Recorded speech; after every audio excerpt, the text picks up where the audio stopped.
বাঙালি নারী মুক্তিযোদ্ধা খালেদা জিয়া, এরকম ভেরি রাইটলি তারা দাবিটা করে। এবং পরবর্তীকালে তিনি যেহেতু জিয়াউর রহমানের মানে মানে হিসাবে, মানে এটাকে কি বলে, স্ত্রী হিসাবে তাকে নানা জায়গায় পালিয়ে থাকতে হয়। বাংলাদেশের স্বাধীনতা, বাংলাদেশের সার্বভৌমত্বের জন্য এই পরিবারের যে ত্যাগ, উনি ওনার স্বামীকে হারিয়েছেন, উনি ওনার একটা সন্তানকে হারিয়েছেন, উনি কারা নির্যাতিত জীবন যাপন করেছেন, আরেকটি সন্তান দীর্ঘদিন মানে তাকে অত্যাচার করে তার কোমরের হাড় ভেঙে ফেলে দিয়ে তারপরে বিদেশে পাঠিয়ে দেওয়া হয়েছে, সেখানে সে পড়ে আছে। এই একটা মা একা, যার সন্তান নাই, যার স্বামী নাই, এখানে বসে যে লড়াইটা তিনি করেছেন নিঃসঙ্গ ভাবে, আপনি চিন্তা করতে পারেন। কষ্ট মিশ্রিত আনন্দ। আবার এটাও বলতে পারি, কিছুদিন আগে এই সময়ের আলোচিত সমালোচিত দার্শনিক একটা কথা বলেছিলেন, জাতীয় ঐক্যের প্রতীক বেগম খালেদা জিয়া। বাস্তবিক পক্ষেই এই সময়ে জাতীয় ঐক্যের প্রতীক বেগম খালেদা জিয়া। সারা দেশের মানুষের জাতীয়তাবাদী শক্তি, বিভিন্ন দল মত নির্বিশেষে তিনি একটা ঐক্যের মানে বন্ধনে আবদ্ধ করেছেন। হ্যাঁ, তো এই যে তিনি করেছেন, এটা তার দীর্ঘ রাজনৈতিক পথ পরিক্রমা, যেটা লেফটেন্যান্ট কর্নেল হাসিন বললেন, গৃহবধূ থেকে এই রাজনীতির এই মানে সর্বশেষ আজকের যে অবস্থায় উপনীত হওয়া, ইটস এ লং জার্নি। আমি একটা ঘটনার কথা আমি আপনাকে বলি। 1971 সালের 25শে মার্চ রাতে যখন 8ম ইস্ট বেঙ্গল রেজিমেন্টের যে কমান্ড্যান্ট লেফটেন্যান্ট কর্নেল জাঞ্জুয়া, তিনি সৈনিকদেরকে যখন বললেন যে তোমরা অস্ত্র সারেন্ডার করো, মানে বাঙালি সৈনিকদেরকে বলে সমস্ত অস্ত্র তোমরা কোর্টে জমা দাও।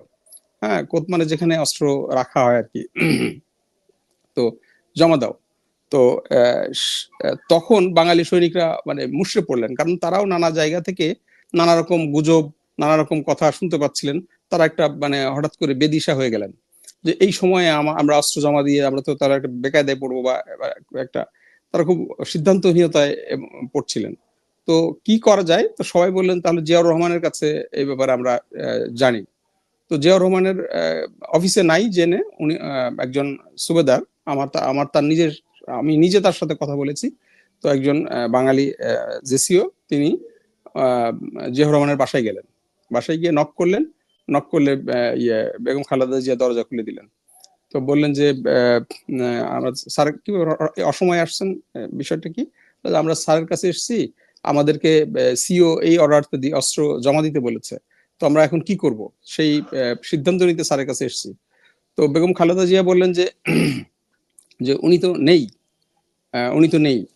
তো তখন ওনারা মানে জানতে চাইলেন যে তাহলে আমরা কি করব, আমরা তো বুঝতে পারছি না। তখন বেগম খালেদা জিয়া বলেছিলেন যে আপনারা জিয়াউর রহমানের মানে আদেশ ছাড়া, তার নির্দেশ ছাড়া কেউ অস্ত্র জমা দিবেন না। তো এই কথাটা যে উনি বললেন, এই কথাটা বলার পরে ওই যে ওনারা বাঙালি সৈনিকরা একটা সাপোর্ট, মোরাল সাপোর্ট এবং পেল, এবং ওনারা গিয়ে কিন্তু এই অস্ত্রটা জমা দেননি। সেদিন যদি বেগম খালেদা জিয়া তাদেরকে বলেছিলেন যে জিয়াউর রহমান অলরেডি মানে ইয়েতে চলে গেছেন, মানে ওই যে ইয়েতে বন্দরে গেছেন, বন্দরের পথে গেছেন। হ্যাঁ, না কালুরঘাট বেতার কেন্দ্রে না, কালুরঘাট বেতার কেন্দ্র তো আরো পরে। উনি বন্দরে যাচ্ছিলেন অস্ত্র খালাস করতে, যে পাঠানো হয়েছিল মূলত ওখানে তাকে মেরে ফেলার জন্য বা বন্দী করানোর জন্য। তো ওই বিষয়টা অলরেডি জিয়াউর রহমান বাসা থেকে বেরিয়ে গেছেন। তো ওই সময়ে বেগম খালেদা জিয়া তাদেরকে বলেছিলেন যে না, আপনারা জিয়াউর রহমানের নির্দেশ ছাড়া কেউ অস্ত্র জমা দেবেন না। তো তার মানে আপনি দেখেন ওই গুরুত্বপূর্ণ সিদ্ধান্তটা কিন্তু ওই সময়ের জন্য খুব বড় একটা ব্যাপার, এবং একই সাথে সেটা কিন্তু আপনার সিওর মানে এক ধরনের বিদ্রোহ, সেটাও কিন্তু এক ধরনের বিদ্রোহ। কাজেই প্রথম এই যে বিএনপি দাবি করে যে প্রথম বাঙালি নারী মুক্তিযোদ্ধা খালেদা জিয়া, এরকম ভেরি রাইটলি তারা দাবিটা করে। এবং পরবর্তীকালে তিনি যেহেতু জিয়াউর রহমানের মানে মানে হিসাবে, মানে এটাকে কি বলে, স্ত্রী হিসাবে তাকে নানা জায়গায় পালিয়ে থাকতে হয়। পালিয়ে থাকতে থাকতে থাকতে থাকতে একটা পর্যায়ে চট্টগ্রাম থেকে উনি, চট্টগ্রামে যখন টিকতে না পারেন, উনি ঢাকায় চলে আসেন। ঢাকায় আসার পরে ঢাকার একটা বাড়ি থেকে ওনাকে আটক করা হয়। তো এই যে এবং তিনি দীর্ঘদিন ক্যান্টনমেন্টে ছিলেন পাকিস্তানি ইয়েতে। তো পাকিস্তানি ক্যান্টনমেন্ট সাধারণত অফিসারদের ওয়াইফদেরকে তারা তাদের মর্যাদায় যেভাবে রাখে প্রোটোকল অনুযায়ী তারা সেই প্রোটোকলেই উনি সেখানে বন্দী ছিলেন। এখন সেই জায়গা থেকে পরবর্তীকালে জিয়াউর রহমান আপনার ইয়েতে মানে দেশ স্বাধীন হলো, দেশ স্বাধীন হওয়ার পরে জিয়াউর রহমান রাষ্ট্র ক্ষমতায় আসলেন, তিনি সাধারণ একজন গৃহবধূ, আমরা তাকে দেখলাম সাধারণ একজন গৃহবধূ রূপে। সেই সাধারণ গৃহবধূ তারপরে যে জিয়াউর রহমানকে যে হত্যা করা হলো নির্মম ভাবে, হ্যাঁ, ভারতীয় ষড়যন্ত্রে, এই যে কুখ্যাত স্বৈরাচার এরশাদের নীল নকশায়। তো সেই হত্যার পরে আপনার খালেদা জিয়া কিন্তু রাজনীতিতে আসলেন একজন সাধারণ গৃহবধূ থেকে, এবং এরশাদ আমলে চরম নির্যাতনের মুখে যখন সেই সময়ের প্রধান রাজনৈতিক দল আওয়ামী লীগ এবং তার নেত্রী বারবার শেখ হাসিনার সাথে মানে আপোষ, এই এরশাদের সাথে আপোষ করে ইলেকশনে গিয়েছেন, নানা সুযোগ সুবিধা নিয়েছেন, বিরোধী দলের নেত্রী হয়েছেন, নানা কিছু করেছেন। আমরা এই মতিউর রহমান রেন্টুর বইতে লং ড্রাইভের কথাও শুনি, নোংরা কথা নাই বললাম, তো সেইগুলো আমি বলতে চাচ্ছি না, কারণ এগুলো নোংরামি, রাজনৈতিক নোংরামি আমি পছন্দ করি না।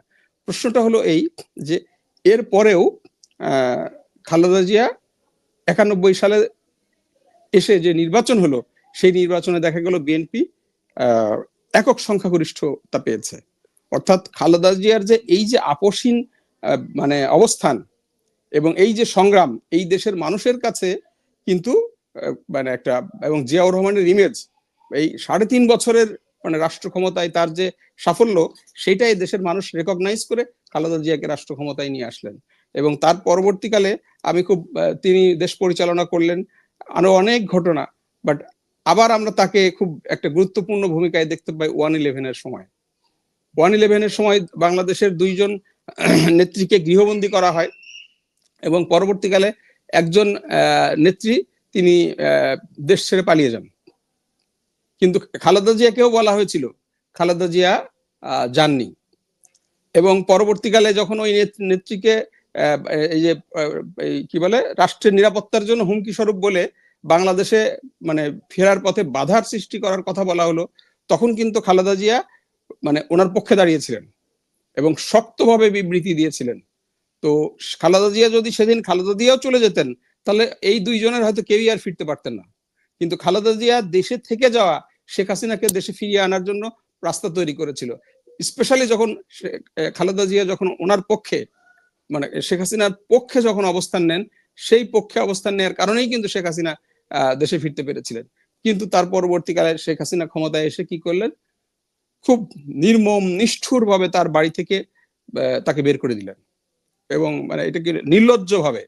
এবং তারপরে যে কাহিনীগুলো তিনি মানে বিভিন্ন তাদের যে সেবাদাস দলদাস দলকানা মিডিয়াকে দিয়ে তার বাড়িতে যে নোংরামিটা দেখালেন, এই নোংরা তিনি যে নাটকটা করেছিলেন, মহান আল্লাহ তাআলা সেই নাটকটা বাস্তবায়ন করে দেখিয়েছে 5 তারিখে গণভবনের ভিতরে, সত্য করে দেখিয়েছেন। তিনি করেছিলেন নাটক, মহান আল্লাহ সত্য করে দেখিয়েছে যে এই যে সে নোংরামি যে তার মইনুল রোডের বাসায় যেটা করেছিল। তো সেই জায়গা থেকে খালেদা জিয়া, দেখেন আপনি একটা কথা বলেছেন যে মরে মরে মরে না, 82 বছর হয়েছে, বাঁচারে তো স্বাদ কেন, এই এরকম নানা কথা আমরা দেখেছি না। তো খালেদা, আমরা ওনাকে জেলখানার ভিতরে স্লো পয়জনিং করা, এইগুলো তো মানে এখন এই যে আপনার গুম কমিশন কাজ করছে, খুব দ্রুত জানতে পারবেন যে জেলখানার ভিতরে কিভাবে স্লো পয়জনিং করা হতো আলোচিত ইয়েদের মানে লোকদের। তো সেইখানে এইভাবে করে তাকে এই অসুস্থ করা হলো। অসুস্থ করার পরে তার পরবর্তীকালে তিনি আসলেন, এসে কিন্তু তাকে কিন্তু বারবার শেখ হাসিনার সরকার অফার দিয়েছে যে ঠিক আছে আপনি দেশের বাইরে চলে যান, আপনাকে আমরা ইয়ে দিব, মানে কিন্তু শর্ত হলো আর ফিরবেন না। হ্যাঁ, তিনি চাইলে কিন্তু তিনি মানে সবকিছু নিয়ে আরামসে বিদেশ জীবনযাপন করতে পারতেন, কিন্তু তিনি তা করেন নাই। বাংলাদেশের স্বাধীনতা, বাংলাদেশের সার্বভৌমত্বের জন্য এই পরিবারের যে ত্যাগ, উনি ওনার স্বামীকে হারিয়েছেন, উনি ওনার একটা সন্তানকে হারিয়েছেন, উনি কারা নির্যাতিত জীবন যাপন করেছেন, আরেকটি সন্তান দীর্ঘদিন মানে তাকে অত্যাচার করে তার কোমরের হাড় ভেঙে ফেলে দিয়ে তারপরে বিদেশে পাঠিয়ে দেওয়া হয়েছে, সেখানে সে পড়ে আছে। এই একটা মা একা, যার সন্তান নাই, যার স্বামী নাই, এখানে বসে যে লড়াইটা তিনি করেছেন নিঃসঙ্গ ভাবে, আপনি চিন্তা করতে পারবেন না। সেই নেত্রী আজকে আপনার দেশ ছেড়ে চলে যাচ্ছেন। মহান আল্লাহ তাকে আবার সুচিকিৎসার মাধ্যমে সুস্থ করে ফিরে আনুক। আপনি একটা কথা বলেছিলেন শুরুতে যে এই মুহূর্তে তো তাহলে বিএনপি সবাই দেশ ছেড়ে চলে গেল। হ্যাঁ, এটা একটা সত্য কথা যে এই মুহূর্তে মানে মানে বিএনপি বা জিয়া পরিবার পুরোটাই দেশের বাইরে। এই ঝুঁকি, এটা যেমন একটা ঝুঁকি আছে, অনেক রাজনীতিতে তো ঝুঁকি থাকে, উনিও তো অনেক ঝুঁকি নিয়েছেন জীবনে, হয়তো শেষ ঝুঁকিটা উনি নিলেন। আমরা মহান আল্লাহর কাছে কায়মনোবাক্য প্রার্থনা করি তিনি সুস্থ হয়ে দেশে ফিরবেন এবং বাংলাদেশে যারা আছেন তাদেরকেও, তাদের প্রতিও আহ্বান থাকবে যে তারা এই বিষয়টিকে মানে মানে মূল্যায়ন করবেন। আর আপনার লাস্ট যেটা কথা সেটা হলো যে বিএনপি জামাত নিয়ে যে প্রশ্নটা আপনি করেছেন সেটা সম্পর্কে আমি সংক্ষেপে বলে আমার বক্তব্য শেষ করব। দেখেন, বিএনপি এবং জামাত এটি একটি রাজনৈতিকভাবে পরীক্ষিত জোট। হ্যাঁ, বিগত 15 বছরে আওয়ামী লীগ অনেক চেষ্টা করেছে বিএনপি এবং জামাতকে সরিয়ে দিতে। বিএনপির উপর যেমন অত্যাচার করেছে, আওয়ামী লীগের জামাতের উপরও ঠিক একই রকম অত্যাচার হয়েছে। তারা কৌশলগত কারণে অনেক সময় একটু দূরত্ব করেছে, কিন্তু জামাত যেমন মানে ইয়ের কাছে যায় নাই, মানে আওয়ামী লীগের সাথে মিশে যায়নি, আবার ঠিক বিএনপিও কিন্তু মানে জামাতের বিরুদ্ধে এমন কোনো অবস্থান নেয় নাই যেটা মানে এই জোটটা একেবারে পুরোপুরি ভেঙে যেতে পারে। এমনি রাজনৈতিক আলোচনা কথাবার্তা অনেক হয়েছে। একটা পরিবারের মধ্যে কিন্তু নানা রকম বিভেদ তৈরি হয়, নানা রকম কথা হয়, ভাই ভাইয়ের ভিতরেও দ্বন্দ্ব বাঁধে, স্বামী স্ত্রীর মধ্যেও ঝগড়া হয়। তো তাই বলে তো পরিবারটা ভেঙে যায় না। হ্যাঁ, তো কাজে এই যে বিএনপি জামাতের মধ্যে যে কথাটা হচ্ছে, এই কথাটা আমি মনে করি একটা পরিবারের মধ্যে। এবং যখন আপনি দেশে গণতন্ত্রের কথা বলবেন তখন তো মত এবং দ্বিমত তো থাকবেই। দুই রকম রাজনৈতিক দল, একটা যেটা আমাদের হাসিন ভাই বললেন যে একটা ইসলামিক ভাব আদর্শের একটা দল, আরেকটা হলো গণতান্ত্রিক বা রাজনৈতিক আদর্শের একটা দল।